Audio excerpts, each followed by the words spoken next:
जिंदगी बड़ी होनी चाहिए, लंबी नहीं। ये डायलॉग अगर किसी के जीवन पर सटीक बैठता है तो वो है शहीद आजम भगत सिंह।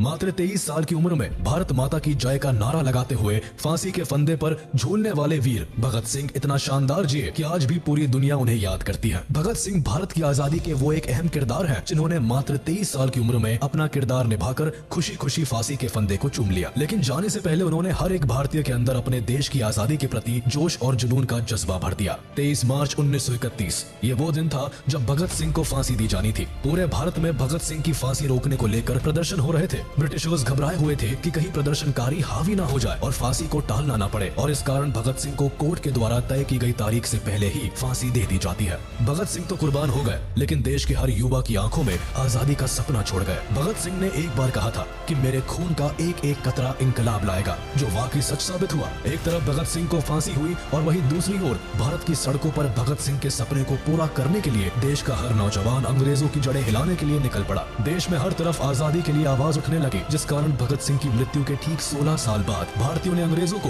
भारत छोड़ने पर मजबूर कर दिया। भगत सिंह देश की आजादी के लिए इस कदर दीवाने थे कि उनके अंदर बचपन से ही एक वीर क्रांतिकारी जाग उठा था। मात्र 12 साल की उम्र में भगत सिंह ने जलियांवाला बाग का खौफनाक मंजर देखकर ठान लिया था कि वो उन मासूमों की जान का बदला अंग्रेजों से लेकर रहेंगे। ब्रिटिशर्स से बदला लेने के लिए भगत सिंह ने असेंबली में जो बम फोड़ा था, उसकी आवाज ने अंग्रेजों के परखच्चे उड़ा दिए थे। भगत सिंह एक ऐसे फ्रीडम फाइटर थे जिन्होंने जेल में जाकर भी अंग्रेजों के खिलाफ अपनी बगावत नहीं छोड़ी और वहाँ भी सभी कैदियों में क्रांति पैदा कर दी। कई महीनों तक हंगर स्ट्राइक करने के बाद भी उनका जुनून कम नहीं हुआ और लगातार 116 दिनों तक फास्ट रखकर भगत सिंह ने अंग्रेजों से अपनी बात मनवा ली थी। तो चलिए जानते हैं कि आखिर कौन थे भगत सिंह, क्यों इन्हें फांसी दी गई और केवल 23 साल की उम्र में इन्होंने ऐसा क्या कर दिया कि लोग आज भी इनके कायल हैं।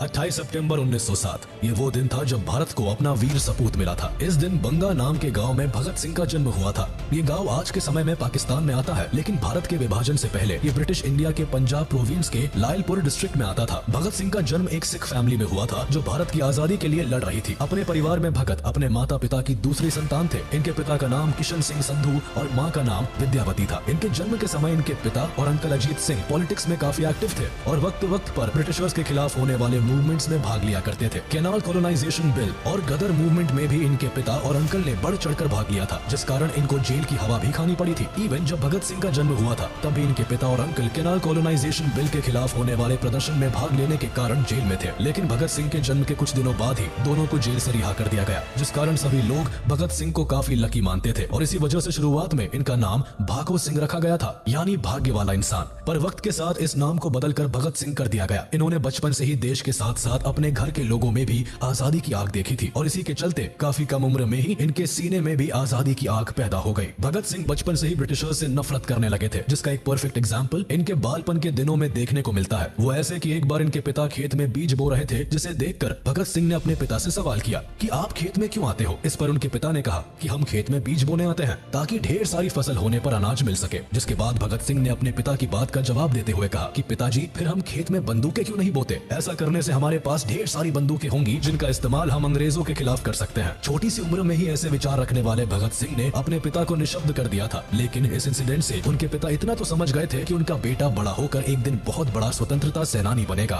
भगत सिंह के बचपन में ही उनका भविष्य दिखता था। ये छोटी उम्र में भी ऐसे खेल खेलते थे जिनसे इनकी सोच का पता चलता था। खेल के तौर पर ये अपने दोस्तों को 2 गुटों में बांट दिया करते थे और एक को भारतीय और एक को अंग्रेज बनाया करते थे और दोनों को आपस में लड़वाया करते थे। बचपन से ही ये बड़े होकर इंडियन नेशनल मूवमेंट का पार्ट बनना चाहते थे, जिस कारण दिन दुनिया की खबरों पर भी इनकी नजरें काफी तेज हुआ करती थी। भगत सिंह पढ़ाई लिखाई में काफी अच्छे थे। इन्हें इंटेलिजेंट बच्चों की कतार में पहले नंबर पर खड़ा किया जाता था। इन्हें पढ़ने का काफी शौक था, जिस कारण इन्होंने अपनी 5वीं तक की पढ़ाई गांव में ही की। लेकिन जब स्कूल बदलने का समय आया तो इन्होंने लाहौर के ब्रिटिश हुकूमत वाले स्कूल में दाखिला लेने से साफ मना कर दिया। ये कभी भी ब्रिटिशर्स को किसी भी तरह से सपोर्ट नहीं करना चाहते थे, जिस कारण जिद करके इन्होंने दयानंद एंग्लो वैदिक हाई स्कूल में अपना एडमिशन करवा लिया। स्कूल के दिनों में भी भगत सिंह अंग्रेजों की हर गतिविधियों पर नजर रखते थे। एक दिन भगत सिंह अपने स्कूल में पढ़ रहे थे और तभी इन्हें जलियांवाला बाग मैसेकर के बारे में पता चला। 13 अप्रैल 1919 को अंग्रेजों ने जलियांवाला बाग में पीसफुली प्रोटेस्ट कर रहे लोगों को चारों ओर से घेरकर मौत के घाट उतार दिया था। अंग्रेजों ने जलियांवाला बाग का मेन गेट बंद करवाकर चारों ओर से अपने सिपाहियों से बड़ी बेरहमी के साथ बाग में मौजूद सभी लोगों के ऊपर गोलियां बरसवा दी थी। लोगों के पास मरने के अलावा और कोई चारा नहीं था, क्योंकि वहां भागने के लिए कोई जगह नहीं थी। हालांकि उस बाग में एक कुआं था जहां कई लोगों ने गोलियों से बचने के लिए छलांग लगा दी थी, लेकिन फिर भी कोई नहीं बच पाया। बाग में मौजूद लगभग 1500 लोगों में 379 लोगों की ऑन द स्पॉट मौत हो गई थी और करीब 1200 लोगों को भारी घाव आए थे। इस इंसिडेंट ने पूरे देश में एक आक्रोश पैदा कर दिया था। इस मैसेकर से भगत सिंह इतना आहत हुए थे कि केवल 12 साल की उम्र में घर पर बिना बताए स्कूल से सीधे जलियांवाला बाग की ओर निकल गए और करीब 12 मील पैदल चलकर वहां पहुंच गए, जिसके बाद इन्होंने खून से लथपथ वहां की मिट्टी को एक बोतल में रखा और घर चले गए। इस दिन भगत सिंह ने कसम खाई थी कि भारत के हर मासूम के खून के कतरे कतरे का बदला वो अंग्रेजों से लेंगे। जलियांवाला बाग मैसेकर के बाद महात्मा गांधी ने ब्रिटिशर्स के खिलाफ 1 अगस्त 1920 को नॉन कोऑपरेशन मूवमेंट की शुरुआत कर दी, जिसके तहत अब भारत के लोग ब्रिटिश और ब्रिटिशर्स से जुड़ी हर चीज का बहिष्कार करने वाले थे। इस मूवमेंट में गांधी जी ने साफ कर दिया था कि स्वराज ही उनका अल्टीमेट गोल है। वो किसी भी कारण से ब्रिटिशर्स के नीचे अब दबने के लिए तैयार नहीं थे। इस मूवमेंट को पूरे भारत की ओर से सपोर्ट मिला। इसके तहत ब्रिटिश प्रोडक्ट से लेकर ब्रिटिश टाइटल और ऑफिसेस तक का बॉयकॉट किया जाने लगा। भगत सिंह भी गांधी जी के इस मूवमेंट से काफी प्रभावित हुए और उन्होंने गांधी जी के इस मूवमेंट को पूरे जोरों शोरों से सपोर्ट किया। भगत सिंह न केवल खुद बल्कि अपने दोस्तों को भी इस मूवमेंट में पार्ट लेने के लिए प्रोत्साहित किया करते थे। उन्होंने ब्रिटिशर्स द्वारा बनाए गए सामानों को जलाना शुरू कर दिया। वो सरेआम ब्रिटिश स्पॉन्सर्ड बुक्स को भी आग लगा दिया करते थे। कुल मिलाकर भगत सिंह को अब तक लगने लगा था कि ब्रिटिशर्स को गांधी जी ही हरा सकते हैं और अब भारत को जल्दी ही आजादी मिलने वाली है। लेकिन तभी एक इंसिडेंट होता है जो भगत सिंह को पूरी तरह से तोड़ देता है। दरअसल नॉन कोऑपरेशन मूवमेंट के समय सड़कों पर लोग ब्रिटिशर्स के खिलाफ अनआर्म्ड रहकर नारे लगाते थे। बेशक ब्रिटिशर्स को ये बात अच्छी नहीं लगती थी, जिसके लिए वो कई तरह के पैतरे भी आजमाते थे। एक बार इसी तरह नॉन कोऑपरेशन मूवमेंट के दौरान एक भीड़ नारे लगाती हुई एक पुलिस स्टेशन के पास पहुंच जाती है, जहां पुलिस वाले भारतीयों को नारेबाजी न करने के लिए धमकाते हैं। लेकिन जब भारतीय नहीं मानते तो पुलिस वाले उन पर गोलियां चला देते हैं, जिसमें कई लोग मारे जाते हैं। अपने लोगों को मरता देख भीड़ बेकाबू हो जाती है। ये देख पुलिस वाले डर के मारे पुलिस स्टेशन के अंदर जाकर छिप जाते हैं, जिसके बाद पूरी भीड़ पुलिस स्टेशन को ही आग के हवाले कर देती है। इस इंसिडेंट को चौरी चौरा कांड के नाम से जाना जाता है, जिसमें कुछ भारतीयों के साथ पूरे 23 पुलिस वाले मारे जाते हैं। अब गांधी जी को इसके बारे में पता चलता है तो वो फौरन नॉन कोऑपरेशन मूवमेंट को वापस ले लेते हैं। मूवमेंट वापस लेने के कारण भगत सिंह के साथ भारत के कई लोगों को काफी बुरा लगता है। कोई नहीं चाहता था कि इतना आगे आकर अब पीछे जाया जाए।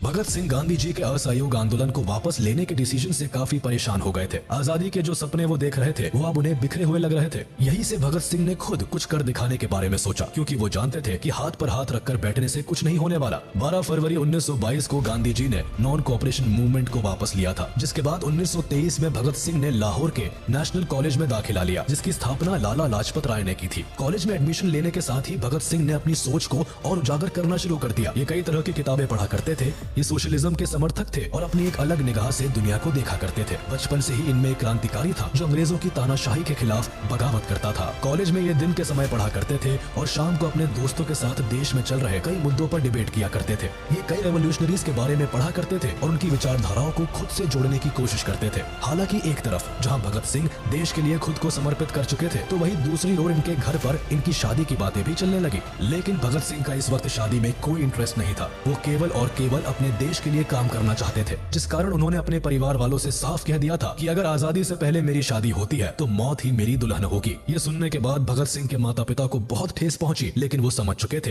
कि उनका बेटा अब देश की आजादी की राह पर निकल गया है। शादी वाले इंसिडेंट के बाद भगत सिंह ने अपना घर छोड़ दिया और वो कानपुर रहने के लिए चले आए। यहाँ भगत सिंह बंगाल रेवोल्यूशनरी पार्टी को ज्वाइन करने के लिए आए थे। लेकिन 1924 में जब भगत सिंह कानपुर आए तो उन्होंने राम प्रसाद बिस्मिल और सचिंद्र नाथ सान्याल के द्वारा बनाई गई हिंदुस्तान रिपब्लिकन एसोसिएशन को ज्वाइन कर लिया। इस एसोसिएशन के प्राइमरी ऑर्गेनाइजर चंद्रशेखर आजाद थे, जिनसे कुछ समय में ही भगत सिंह की काफी अच्छी बनने लगी थी। भगत सिंह काफी कम वक्त में ही आजाद के चहेते बन गए थे। कानपुर में ही भगत सिंह की गणेश शंकर विद्यार्थी से मुलाकात हुई, जो एक मशहूर पत्रकार और स्वतंत्रता सेनानी थे। गणेश शंकर ने भगत सिंह को अपने पीरियोडिकल ऑफिस में काम पर रख लिया। इनका प्रताप नाम का एक साप्ताहिक पत्र भी निकला करता था, जिसमें भगत सिंह ने बलवंत के नाम से लिखना शुरू कर दिया। प्रताप में सिंह कई और ग्रेट रेवोल्यूशनरीज की ऑटोबायोग्राफीज को लिखा और ट्रांसलेट किया करते थे। पूरा देश इनके लिखने के तरीके को काफी पसंद किया करता था। यह वही समय था जब भगत सिंह के थॉट प्रोवोकिंग आर्टिकल से इंप्रेस होकर सचिंद्र नाथ सान्याल ने उन्हें चंद्रशेखर आजाद से मिलवाया था। कुल मिलाकर भगत सिंह का छोटा पर काफी सक्सेसफुल जर्नलिस्टिक करियर रहा, जहां इन्होंने कई मैगजीन्स के साथ मिलकर काम किया और काफी नाम कमाया।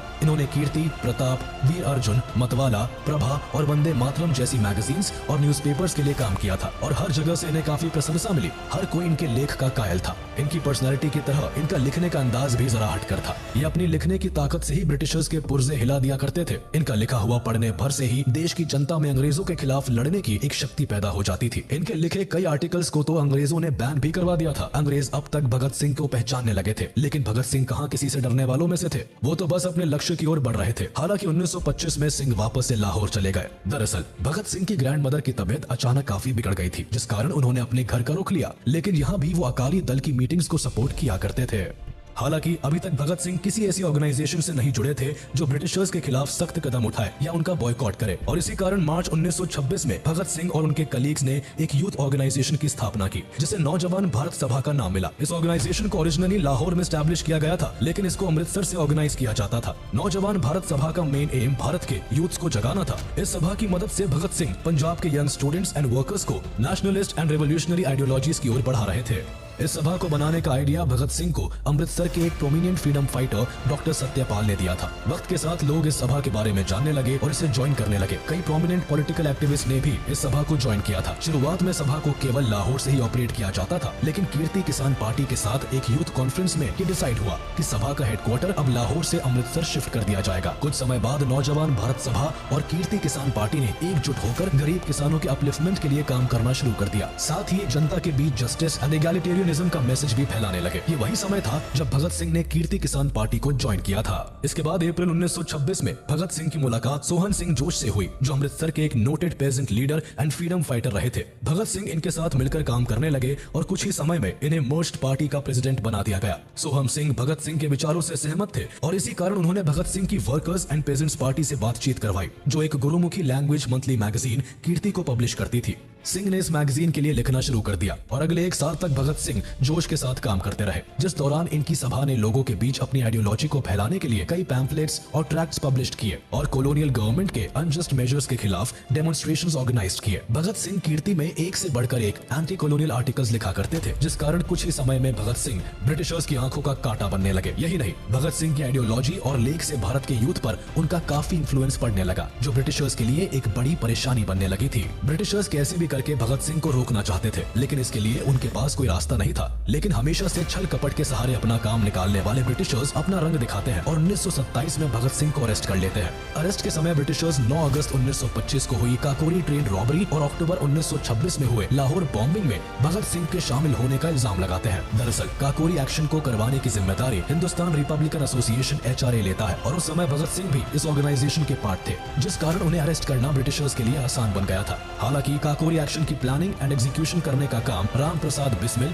अशफाकुल्ला खान और चंद्रशेखर आजाद जैसे कई लीडर्स ने किया था। कुछ समय बाद काकोरी कॉन्स्पिरेसी ट्रायल में राम प्रसाद बिस्मिल सहित 4 लोगों को फांसी और 16 लोगों को आजीवन कारावास की सजा सुनाई गई थी। लेकिन ब्रिटिशर्स के पास भगत सिंह के खिलाफ ना कोई ठोस सबूत थे और ना ही कारण, जिस वजह से अरेस्ट के कुछ समय बाद ही भगत सिंह को 60,000 रुपए का भुगतान करने के बाद छोड़ दिया गया था। जेल से रिहा होने के बाद भगत सिंह ने एक बार फिर चंद्रशेखर आजाद से मुलाकात की। दरअसल काकोरी एक्शन में चंद्रशेखर आजाद ब्रिटिशर्स की पकड़ से भागने में सफल रहे थे, लेकिन अब उनके पास कुछ नहीं बचा था, क्योंकि काकोरी एक्शन में HRA के कई बड़े लीडर्स अरेस्ट हो गए थे और HRA बुरी तरह से बिखर गई थी। पर भगत सिंह ने आजाद को एक नई उम्मीद दी और दोनों ने मिलकर HRA को एक बार फिर नए सिरे से शुरू करने के लिए जी जान लगा दी। HRA के रिफॉर्मेशन के लिए सितंबर 1928 में दिल्ली के फिरोज शाह कोटला में एक सीक्रेट मीटिंग हुई, जिसमें बंगाल, बिहार और पंजाब के रेवोल्यूशनरी ने भाग लिया, जिसके बाद फाइनली HSRA यानी हिंदुस्तान सोशलिस्ट रिपब्लिकन एसोसिएशन की फॉर्मेशन हुई। इस एसोसिएशन पर भगत सिंह का काफी ज्यादा इन्फ्लुएंस था, जिस कारण एसोसिएशन से जुड़े सभी मेंबर्स एंटी ब्रिटिश थे।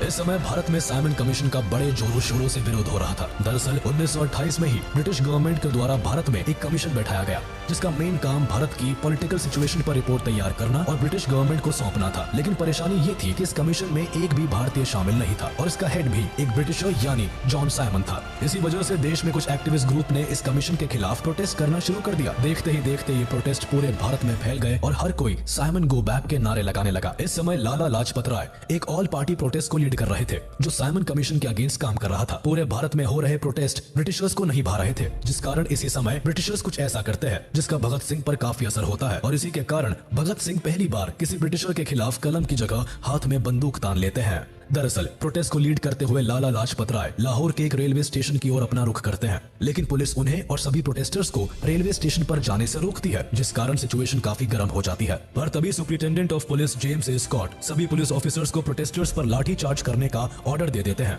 जिसके बाद पुलिस वाले सभी प्रोटेस्टर्स पर अंधाधुंध लाठी बरसाना शुरू कर देते हैं। इस लाठी चार्ज में कई प्रोटेस्टर्स घायल हो जाते हैं, लेकिन लाला लाजपत राय की सबसे बुरी हालत होती है, क्योंकि स्कॉट का मेन टारगेट लाला लाजपत राय ही होते हैं। पुलिस वाले राय को लाठी से इतना मारते हैं कि इन्हें हॉस्पिटल में एडमिट करवाना पड़ता है, जहां इंजरीज के कारण 17 नवंबर 1928 को लाला लाजपत राय की मौत हो जाती है। लाला लाजपत राय की मौत के बाद डॉक्टर्स भी इस बात को कंफर्म करते हैं कि सेवरल इंजरीज के कारण ही राय की मौत हुई है। हालांकि बाद में जब यूनाइटेड किंगडम पार्लियामेंट में राय की मौत का मुद्दा उठाया जाता है, तो ब्रिटिश गवर्नमेंट राय की मौत में खुद को निर्दोषी बताती है।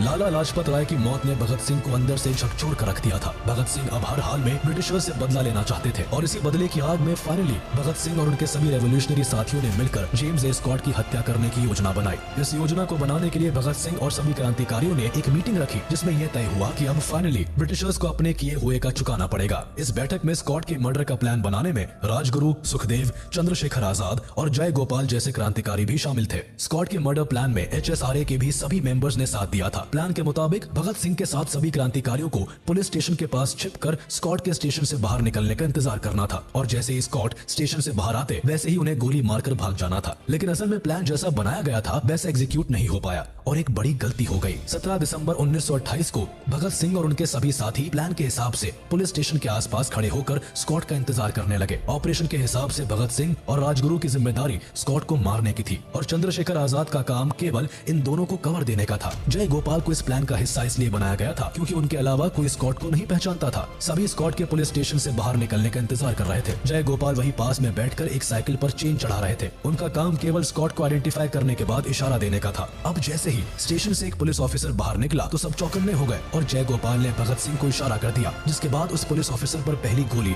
राजगुरु ने चलाई, और फिर बाद में भगत सिंह ने। गोली लगने के बाद जब तक भगत सिंह समझ पाते कि उन्होंने गलत आदमी पर गोली चलाई है, तब तक काफी देर हो चुकी थी। दरअसल जय गोपाल हड़बड़ाहट में स्कॉट को पहचान ही नहीं पाए थे, और उन्होंने इशारा करके जिस ऑफिसर पर गोली चलाने को कहा वो स्कॉट नहीं बल्कि ASP जॉन पी सॉन्डर्स थे। कई गोलियां लगने के कारण जॉन पी सॉन्डर्स की मौके पर ही मौत हो गई। सॉन्डर्स के मर्डर के कारण भगत सिंह और उनके सभी साथियों को पकड़ने के लिए पुलिस ने अपनी सर्च ऑपरेशन तेज कर दी और शहर के सभी एंटर और एग्जिट पॉइंट्स को ब्लॉक करवा दिया, जिस कारण भगत सिंह का पुलिस की नजरों से बचकर भाग निकलना काफी मुश्किल हो गया था। इसलिए भागने के लिए भगत सिंह एक प्लान बनाते हैं, जिसे एग्जीक्यूट करने के लिए 19 दिसंबर 1928 को सुखदेव HSRA के मेंबर प्रोफेसर भगवती चरण वोहरा की वाइफ दुर्गावती देवी को बुलाते हैं, जो भगत सिंह की भागने में मदद करती है। प्लानिंग के हिसाब से राजगुरु और भगत सिंह को लाहौर से एक ट्रेन पकड़नी थी जो भटिंडा होते हुए कलकत्ता जाती। इस दौरान भगत सिंह अपना पूरा लुक बदल लेते हैं। एक पंजाबी होने के बाद भी भगत सिंह अपने बाल और दाढ़ी कटवा लेते हैं। इनका अटायर भी वेस्टर्न होता है। वही सुखदेव भगत सिंह के नौकर बनते हैं और दुर्गा भाभी भगत सिंह की वाइफ। भगत सिंह और सुखदेव सेफ्टी के लिए अपने पास एक रिवॉल्वर भी रखते हैं, जिसके बाद फाइनली सभी भागने में सफल होते हैं। ब्रिटिशर्स की नजरों से भागने में सफल होने के बाद कुछ समय तक भगत सिंह शांत रहते हैं, जिसके बाद वो ड्रामा की मदद से ब्रिटिशर्स के खिलाफ लोगों को खड़ा करने की कोशिश करते हैं। वो लोगों को इंस्पायर करने के लिए फ्रीडम फाइटर्स की कहानियां सुनाया करते थे, जिसमें अधिकतर रेवोल्यूशनरीज शामिल रहते थे। वो राम प्रसाद बिस्मिल और अगस्टे वैलेंट जैसे बड़े रेवोल्यूशनरीज के बारे में लोगों को बताते थे। अगस्टे वैलेंट एक फ्रेंच एनार्किस्ट थे जिन्होंने पेरिस में चेंबर ऑफ डेप्यूटीज में बॉम्ब फेंका था। भगत सिंह को ब्रिटिशर्स के बनाए गए पब्लिक सेफ्टी बिल और ट्रेड डिस्प्यूट बिल से परेशानी थी। पब्लिक सेफ्टी बिल के हिसाब से ब्रिटिशर्स बिना रीजन बताए किसी को भी अरेस्ट कर सकते थे, और ट्रेड डिस्प्यूट बिल के तहत श्रमिक गतिविधियों को समाप्त करने और स्ट्राइक्स पर रोक लगाने की बात कही गई थी। इन बिल्स के कॉन्सिक्वेंसेस को देखते हुए असेंबली ने इन दोनों ही बिलों को रिजेक्ट कर दिया, लेकिन वाइसरॉय ने अपनी स्पेशल पावर्स का इस्तेमाल करके बिल्स को रिजेक्ट करने के बाद भी इसे लागू करने की योजना बना ली थी। भगत सिंह इसके सख्त खिलाफ थे, जिसके लिए उन्होंने सेंट्रल लेजिस्लेटिव असेंबली में एक बॉम्ब एक्सप्लोजन करने का प्लान बनाया। शुरुआत में जब भगत सिंह ने HSRA के सामने ये प्लान पेश किया तो HSRA का कोई मेंबर नहीं चाहता था कि भगत सिंह इस प्लान का हिस्सा बने, क्योंकि अगर वो इस प्लान में शामिल होकर असेंबली में बॉम्ब फेंकते तो ब्रिटिशर्स पहले सॉन्डर्स के मर्डर और फिर असेंबली बॉम्ब केस में भगत सिंह को फांसी दे देते। हालांकि काफी डिस्कशन के बाद ये डिसाइड हुआ कि भगत सिंह असेंबली बॉम्बिंग का हिस्सा बनेंगे, अब चाहे इसके लिए उन्हें अरेस्ट और एग्जीक्यूट ही क्यों ना होना पड़े। भगत सिंह का मानना था कि आजादी उनका मकसद है और आजादी केवल बोलने बोलने से नहीं मिलती, बल्कि उसके लिए लड़ना भी पड़ता है। वो जानते थे कि अगर उन्होंने इस प्लान में पार्टिसिपेट किया तो उनका वापस जिंदा बचकर आना नामुमकिन है। लेकिन जन्म से ही रेबेलियन भगत सिंह कहाँ पीछे हटने वाले थे। वो तो खुशी खुशी इस प्लान में शामिल होने के लिए रेडी हो गए और HSRA के सभी मेंबर्स को भी मना लिया। इस प्लान को एग्जीक्यूट करने से पहले भगत सिंह ने कहा था कि अगर मेरी जान चली भी गई तो मेरे बाद भारत के हर घर से एक भगत पैदा होगा जो आजाद भारत के लिए ब्रिटिशर्स को मार भगाएगा। फाइनली वो दिन आता है जब भगत सिंह और बटुकेश्वर दत्त दिल्ली असेंबली बॉम्बिंग के लिए तैयार होते हैं। 8 अप्रैल 1929 को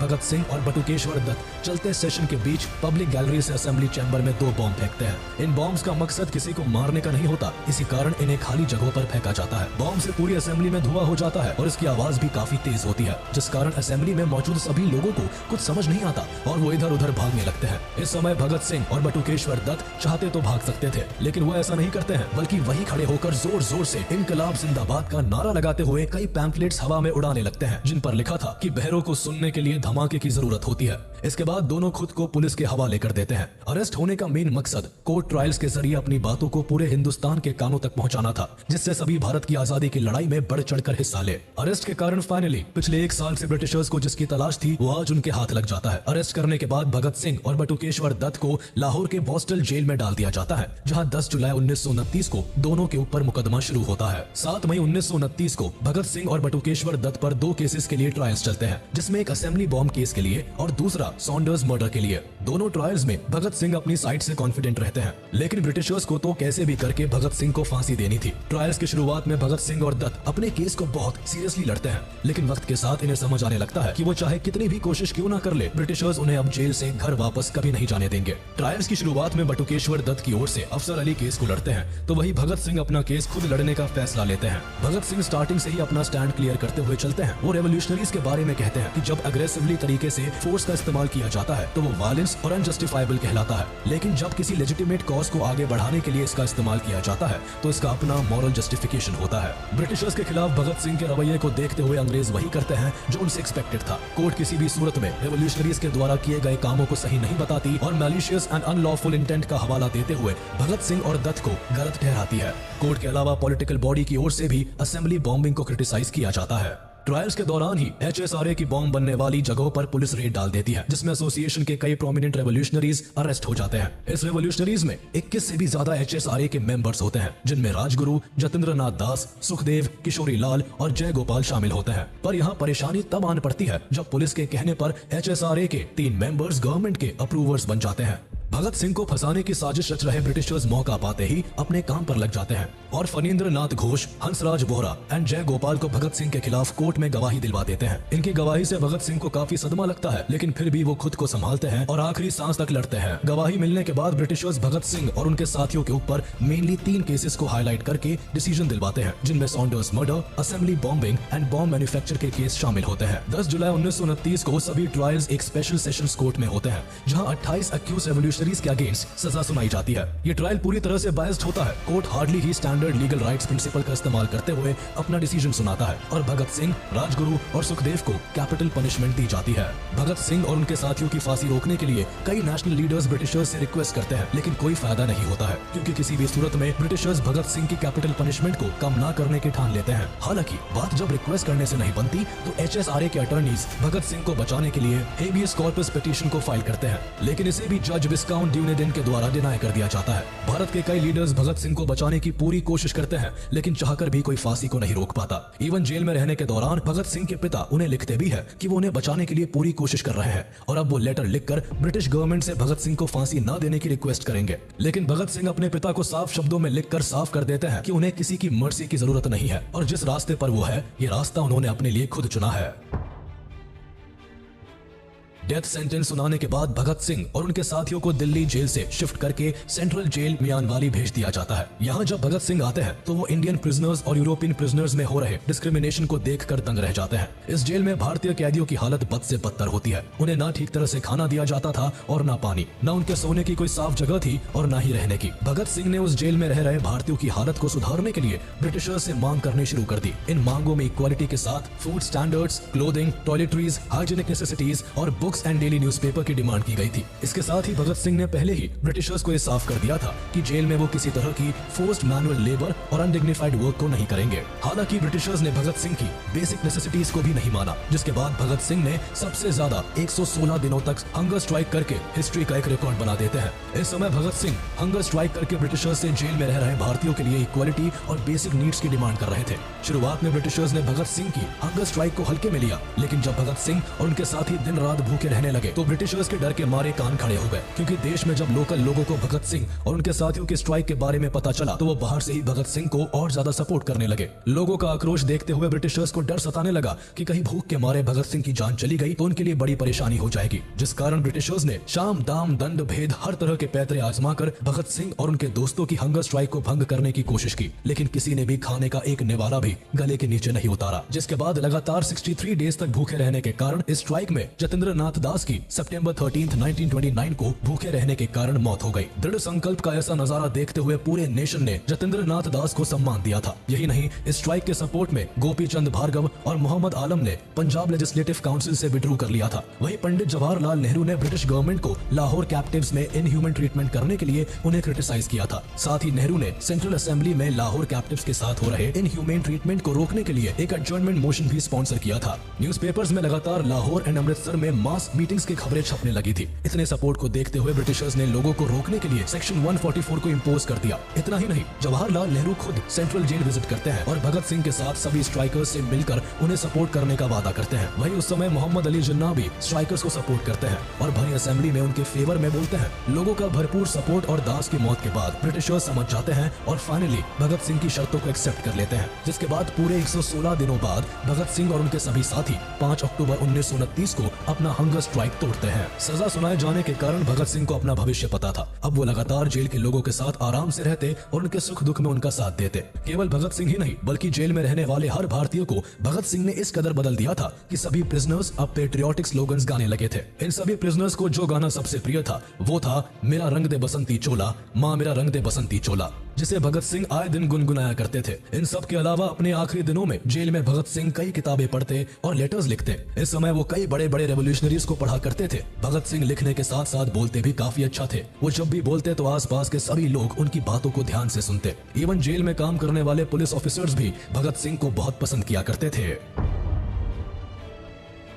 फाइनली अब वो दिन आ जाता है जब भगत सिंह को इस दुनिया से अलविदा कहना पड़ता है, लेकिन देश अभी भी भगत सिंह को विदाई देने के लिए तैयार नहीं था, जिस कारण अभी भी जोरों शोरों से चारों ओर भगत सिंह को बचाने के लिए हर कोई अपनी पूरी कोशिश में लगा हुआ था। 24 मार्च 1931 को भगत सिंह और उनके साथियों को फांसी देनी थी, लेकिन पूरे भारत में भगत सिंह के सपोर्ट में हो रहे प्रोटेस्ट को देखकर ब्रिटिशर्स डर जाते हैं और तय की गई तारीख से एक दिन पहले ही उन्हें फांसी देना तय किया जाता है। जिसके बाद फांसी का जब समय होता है तो जेलर भगत सिंह को जेल से लेकर फांसी देने वाली जगह पर लेकर जाने के लिए आते हैं, पर तब भगत सिंह कहते हैं कि मुझे थोड़ा वक्त दो, मेरी किताब का आखिरी पन्ना बचा है। अभी एक क्रांतिकारी दूसरे क्रांतिकारी से भेंट कर रहा है। दरअसल इस समय भगत सिंह लेनिन की बायोग्राफी को पढ़ रहे थे। थोड़ी देर में भगत सिंह किताब का आखिरी पन्ना पढ़ने के बाद जेलर के साथ जाने के लिए तैयार हो जाते हैं। जेलर भगत सिंह, राजगुरु और सुखदेव को फांसी देने के लिए ले जाता है, जहाँ भगत सिंह अपने हाथों और आंखों को ना बांधने की डिमांड करते हैं। ब्रिटिशर्स भगत सिंह के हाथों को तो नहीं बांधते, लेकिन आंखों पर काली पट्टी को बांध देते हैं। जिसके बाद 23 मार्च 1931 की शाम को ठीक 7:30 पर भगत सिंह, राजगुरु और सुखदेव को फांसी दे दी जाती है। तीनों फांसी के फंदे को चूमकर इनकलाब जिंदाबाद का नारा लगाकर इस दुनिया से हमेशा हमेशा के लिए अलविदा कह जाते हैं। इन तीनों देश प्रेमियों का बलिदान भारत के हर यूथ को एक नई दिशा देता है और अब हर नौजवान भारत के फ्रीडम स्ट्रगल में बढ़ चढ़कर हिस्सा लेता है। भगत सिंह ने केवल तब के यंगस्टर्स को ही इंस्पायर नहीं किया, बल्कि आज के यूथ में भी भगत सिंह के लिए बेहद प्यार और इज्जत भरी है। आज का यूथ भी भगत सिंह को अपनी इंस्पिरेशन मानता है। आज भगत सिंह, राजगुरु और सुखदेव की याद में हर साल 23 मार्च को देश शहीद दिवस मनाता है। हम आशा करते हैं कि आपको हमारा वीडियो पसंद आया होगा। आगे हम और भी ऐसे ही इन्फॉर्मेटिव वीडियोस आपके लिए लाते रहेंगे। तब तक के लिए हमारा वीडियो लाइक कर दे और ऐसे इंटरेस्टिंग वीडियोस के लिए हमारे चैनल को सब्सक्राइब कर ले।